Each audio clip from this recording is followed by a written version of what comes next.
A investigadora galega Sonia Eiras gañou o 8º Premio Internacional Ramiro Carregal de Investigación en Cardioloxía. O seu proxecto busca identificar pacientes con risco de enfermidades coronarias a partir do tecido adiposo epicárdico disfuncional. A doutora Eiras, líder do Grupo de Cardioloxía Translacional no Instituto de Investigación Sanitaria de Santiago, recibe este galardón de 30.000 euros como recoñecemento ao seu traballo pioneiro.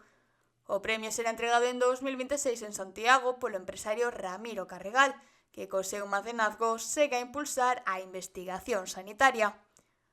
O proxecto da doutora Eiras aborda a aplicación de biomarcadores e imaxes non invasivas para detectar riscos nas valvulopatías, un paso importante para mellorar a eficacia dos tratamentos e aumentar a esperanza de vida dos pacientes afectados por estas enfermidades.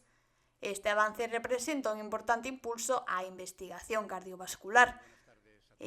Este recoñecemento, que destaca a súa traxectoria e innovadora achega á medicina cardiovascular, subliña o compromiso de Galicia coa ciencia e a saúde.